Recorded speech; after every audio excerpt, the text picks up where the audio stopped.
Okay guys, so everything disc detainer picks and disc detainer locks. Obviously you guys have left comments on every single lock that I pick, disc detainer lock I pick. How do I make my disc detainer pick? And of course I'm going to go through the whole process today. Obviously it's going to be a little bit of a long video, but of course there's going to be loads and loads of information in there. You really can make these disc detainer picks, or these universal disc detainer picks, for a few pounds or a few dollars. You know, you really have not got to spend hundreds and hundreds and hundreds and hundreds of pounds going to these people who want to make you a very beautiful looking disc detainer pick, but it still doesn't do any more than mine can do, you know, and or yours can do once you actually sort of get into making them yourself. So hopefully in this video I can go through the whole process, and by the end of it you can make your own disc detainer pick and pick some of these fantastic locks, bottom tensioning, middle tensioning, top tensioning. It really doesn't matter with this pick, you can do it all.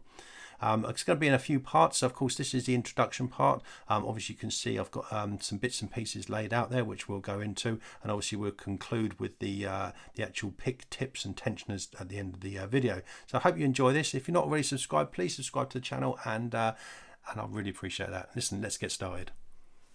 Okay guys, so what started it all? Then of course the Sparrow's disc detainer pick. Oh, obviously going back to the first, obviously the cheap Chinese ones, which I don't actually have anything of actually. The cheap Chinese ones, which were very, very difficult to use. And of course the pick tips were breaking off everywhere, and it wasn't really, they didn't really work. You know, every now and then you'd get a cheap Chinese lock you could open up with it, and then of course you go to do it again on camera, and of course the picking tip would come off, and then you end up sitting there going, well, that was a waste of £4. So of course the very quickly after that, then obviously Sparrows and well, basically lockpicking Laura and Bosnian Bill designed this fantastic tool, and it really has opened up disc detainer locks for the majority of us, because the majority of disc detainer locks can be tension from the top, and of course you can go through the disc stack and open them up. And some of the ones that are actually tension from a middle random disc, once again you can with a few sort of you know, a bit of practice, you can still open them up with this. But there are some locks that are specifically need tensioning from the middle disc or a random disc or bottom tensioning discs, to which this won't get you into them. Now obviously for the £40 it retails at, it's absolute bargain and a must have. I can't stress enough how good this tool is, and it's very, very well made, fantastic. But of course it's got its limitations.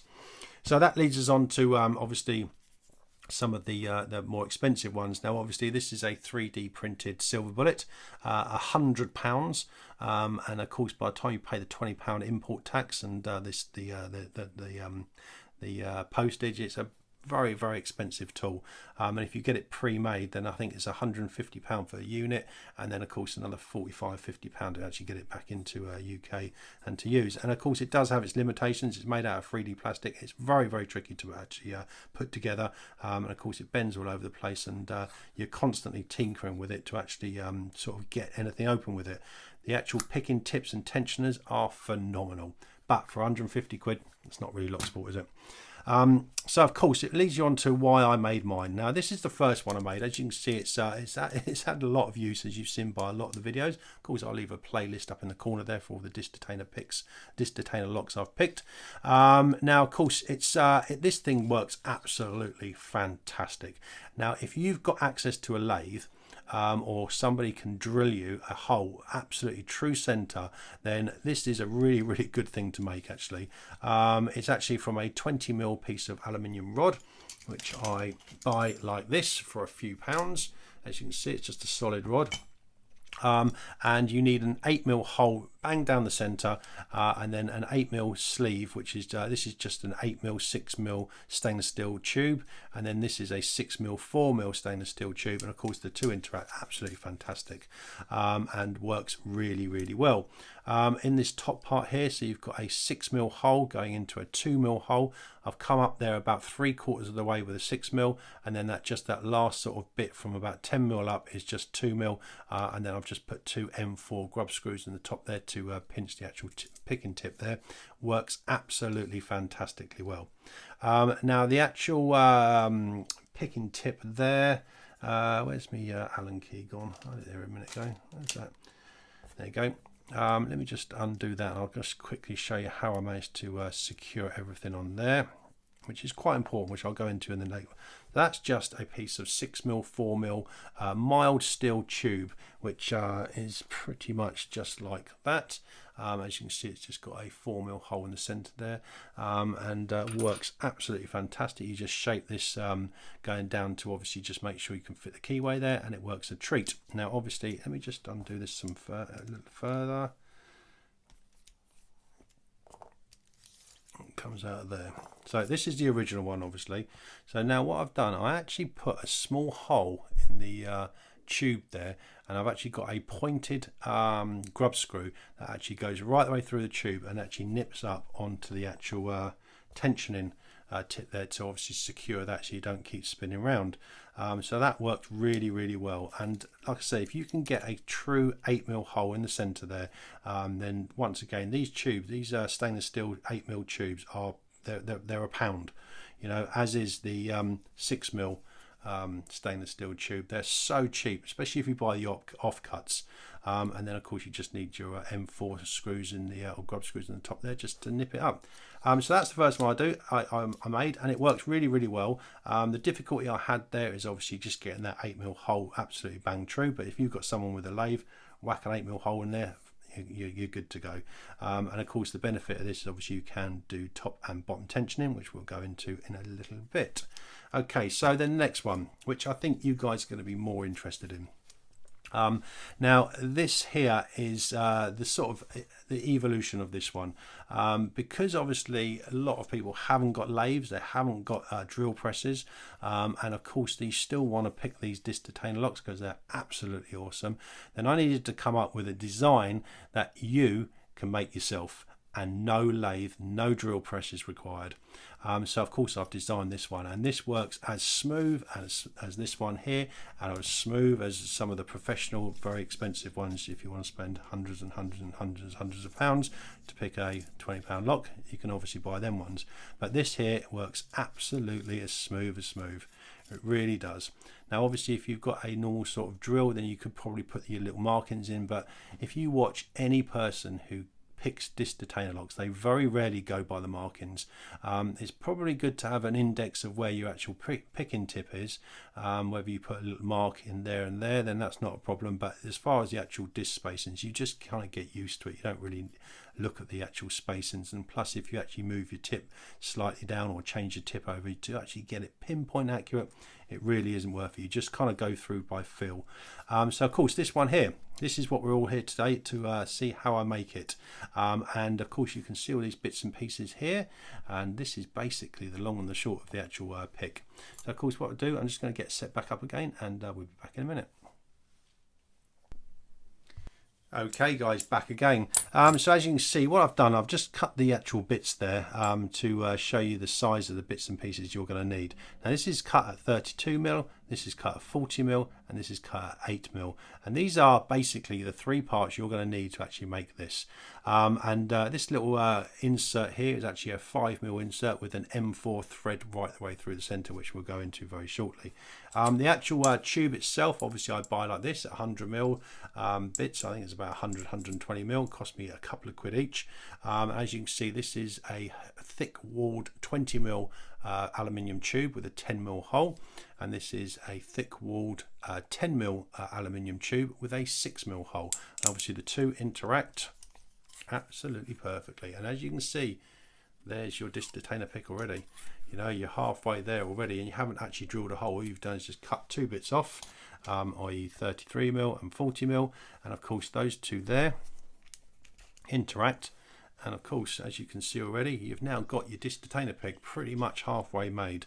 Now of course that's the easy part, and like I said, you haven't actually had to drill any holes or get anything central because it's already done for you.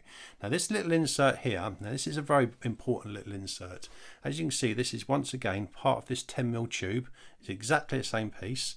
I've just cut an 8mm part off, and I've just put this little groove in there. As you can see, sort of just goes through halfway through the actual length of the actual piece of tube, and that actually inserts into this part here. Now what I've done, I'm just going to change this over one I've marked up already. So of course what I've done, I've marked up this now, so it's exactly the same piece of tube. I've just marked where I'm going to put my 4mm holes, or 4mm threaded for the M4 grub screws, he says. Now this part here will actually go into this part here, so you've got the little groove there which will actually slip into that part there, and then one side of this will actually nip through, and you'll use a pointed M4 grub screw, and then the other part is just a flat mill grub screw which will just sit and just hold this tight, which we have here. So of course what I've done there, as you can see, we've got a pointed grub screw there and a flat grub screw there. So what we do is just insert that into this part here. As you can see, that's the grub screw there, so just make sure that's nice and aligned, and that will go through to there. Okay, and that will fit tightly there. Now with the Allen key there, we just tighten up this side here, so that actually holds that insert in. Now of course with that little groove in there, as you can see from there, as you can see it right into that part there, you can actually see that the actual pointed part of that grub screw goes through. So if we just, for argument's sake, take this one here, this will be fine. That will go into there. I'm just making sure we just take that apart a little bit. And then of course that fits in there, and then just nips up with the grub screw, and now you can hold your tensioner. So you've got a very secure tensioner, which is just nice and done. Once again, you haven't drilled any holes yet. This is all done without any holes being drilled, apart from the two 3.3mm holes for a 4mm tap through there. So just take that out of there again. Let's just take that out of there. It's good that that pulls through there. So as you can see, this is how it holds on to this, because this is actually a 6mm internal hole there. So of course your actual picking part of your actual pick there is made from a 6mm tube as well, so of course it just fits in there absolutely perfectly. And of course, so you can just take that off. That would normally be sort of would be fixed in there, obviously with the flat grub screw this side, so that wouldn't normally come out. And then of course you just use this one here with the pointed grub screw to actually just swap your tips around, nice and straightforward. So of course let's just wind that up a bit there. So of course the top part of it, once again, let's just take that out of there. So of course this is your 40mm piece of 10mm 6mm rod, which once again fits in there, an absolute treat. And like I say, that's your pick already pretty much made there, isn't it? Now of course you're going to need something to grab hold of it, so you can actually get your particular tension, and of course you can actually manipulate the discs. So of course what we've done there is just once again a piece of 16mm rod or bar.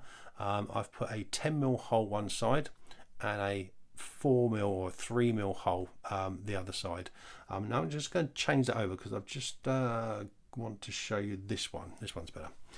This is one I've made, which is actually sort of finished. So once again, you've got your hole in the center there. Now what I've done, I've drilled a 5mm hole right the way through, where I use these little inserts, which once again cost a couple of quid. They're so cheap. And now they're 5mm external side with a M4 thread in the center that actually just threads right the way through there. Now what I've done in the center, I've put a 3mm hole in the center using just like a battery operated drill, which gives you plenty of play, because the actual picking tips are, not that one there, the actual picking tips are either 1.5mm or 2mm. So if you put a 3mm hole in there, you've got plenty of movement and to nip it up to actually centralize it, so it will slide perfectly through, and make sure there's no friction as you go through. So far we've got the 30mm, the 40mm, the little insert, we've got the little tiny wee insert to actually hold the actual picking tips or tensioning tips in there, and now of course we've just come up with one of these. Now what I've done, I've got a selection. Let me just put these over here. I'll just move these things over there. Got a selection of just different bits and pieces you can use. Now this one here, I've just put a 3.45mm hole in there. If you want to sort of pick an abloy, that just kind of picks in there, because I've actually made the abloy picks and tensioners out of 4mm injector pins. And then of course if you want to use this one here, obviously I've just got the 2.5mm hole, 10mm there, which actually just fits into these 10mm things there. So of course you can make your tension and your sort of twirly bit there out of that. But of course a lot of you have got these, the Sparrows, not the Sparrows, the cheap Chinese disc picks. So once again, one side there, if you actually put a 10mm hole in there, now of course once again you've got another one there. Now of course using this little insert, now of course the hole there is probably about 4 or 5mm, but if you use one of these inserts, drill a 5mm hole through there with a 3mm hole bang center there, then of course it really doesn't really matter what size that hole is, because you're going to be able to take up all the slack and all the bits and pieces and get it centralized with one of these little inserts. So a 5mm hole in there, push that through to the center, make sure there's a 3mm hole in the center there, and then just super glue that in. Once again, you've done everything with a hand drill. So of course you can use your cheap Chinese picks to get yourself a nice tensioner. So of course you've got this is basically back together. Obviously this is the one I actually use.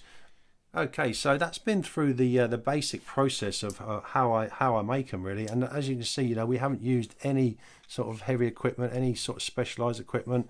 We've just literally just used the actual tube, the 20mm and 10mm tube, to actually give us that whole sort of precision when going through. Now as you can see, it really, there's not a great deal of movement through there, you know, in real terms. You know, at the end of the day you do need that little bit of play just to kind of work your way through the discs, but for a few pounds you can make this completely universal disc detainer pick.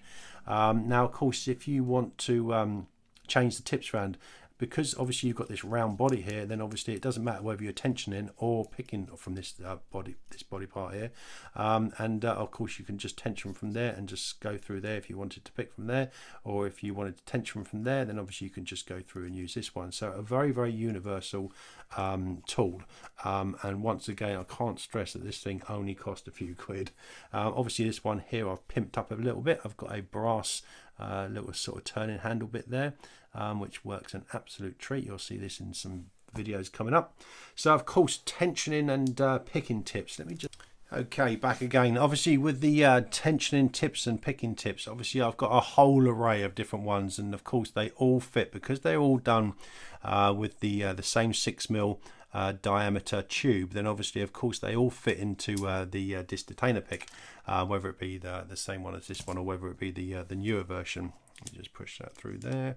So I'll use that one as well actually. So of course with the Abloy Classic, obviously you've seen me just pick the Abloy Classic in my last video. Obviously we just use the injector pins, which come like this, which are a 4mm injector pin with an 8mm head, I think, on that one there. And of course you just sort of go through the process and file them down. I'll do a separate video on the Abloy Classic pick, because they are quite complex to make, but well worth it, because like I said, to be able to pick these Abloys is really, really good, because they're fantastic locks. But the actual picking tip itself is just once again made from the 6mm mild steel tube, which is 6mm external, 4mm internal, and then this part here, the actual shaft, is 1mm, and then I normally get this down to about 0.4 of a millimeter, just to make sure I can slip through all the little discs, the spacers, and of course this is 1mm, so I can go from 180 degrees without disturbing the other discs. Works an absolute treat, as you can see in my last video. Obviously this one here I made for the Oxford Boss pick, which has a lock which has a very, very restricted keyway there, more like a profile Abloy profile keyway, but as you can see by the video there, that obviously worked fantastically well as well. I've had to do a little bit of shaping, but once again on a 4mm injector pin. For your standard locks, whether it be the Abloy, no, not the Abloy, the Abus Plus, or cheap Chinese ones, or Battens or anything like that, you can use something like this. Just got quite a fine picking tip there. Once again, these are made from the 2mm injector pins, 2mm shaft with a 6mm head. Just file them down, whether you use a angle grinder or a grinder or a hand file. You know, just you don't really need too many machines there to actually go through. You just need to make sure you've got a very fine picking tip there. And once again, the actual tensioner there is made from 6mm mild steel tube. And then once you start getting into some of the more funky stuff, obviously I made this one for a AVA lock, a Chubb AVA. Obviously you just need to make a few different ones, because I think you need 3 different tension profiles depending on what the actual key bitting is, but the actual picking tip itself just stays the same. Very, very tricky locks to pick. In fact, I haven't actually got the video up of the actual AVA lock yet, but I will do. I'll get that up in due course.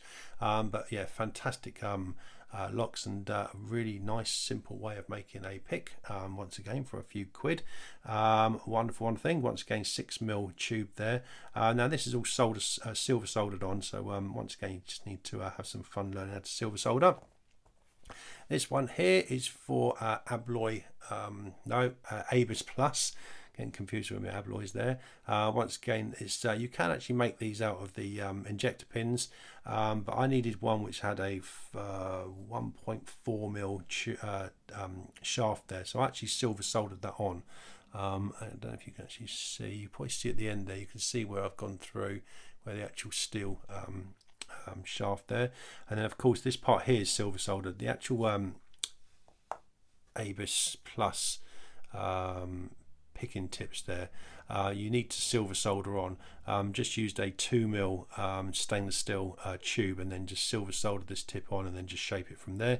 But once again, it's still got your 6mm mild steel shaft there to obviously fit into the pick there. And then if you want a tension from a middle disc, and you need to sort of swap tensioners between tensioning and picking, then of course you just need one like this. Once again, 2mm tube, silver soldered that on, and then this is just made from a injector pin. Is that one? No, I actually silver soldered that one on as well, actually, to make sure I can sort of go through and tension and pick with both parts. So of course I've got a video coming up with a lock that I needed to do that with as well. Of course that's just one of the 4mm injector pins. So of course the you can get very, very creative with the picking and tensioning tips, and you know, the silver soldering is good fun, but the majority of them you can just make out those injector pins, just you know, sort of a little bit of filing down, and a little bit of shaping, and a little bit of trial and error with a few locks, and you can make all these picks, and they're all fit into this. A couple of pounds. Listen guys, hope that helped loads of you, and I hope you can kind of source the bits for a few pounds as I did. Just go to the local I don't know, a metalwork company or eBay. I got loads and loads of bits and pieces of eBay, and the offcuts, they really don't charge you a lot of money for, you know. It's so cheap, and I say the trickiest thing is probably just getting that 2mm hole through the little handle piece, and then the 10mm hole at the end. Apart from that, everything else is all done for you. So really easy, cheap and fantastic way to make a universal disc detainer pick, so you can pick all the locks that everybody else can pick. Listen guys, hope you enjoyed that. Thanks ever so much for your time. Sorry it's a bit of a long video, but of course, as you can see, I needed to get such a lot of information over to you guys. If there's any questions or comments, just leave them in the comment section, or my email is in the about page, and feel free to email me. I'll do everything I can to help each and every one of you make one of these picks, and hopefully see all your videos of picking disc detainer locks. Listen guys, thanks ever so much for your time guys. Have a great day.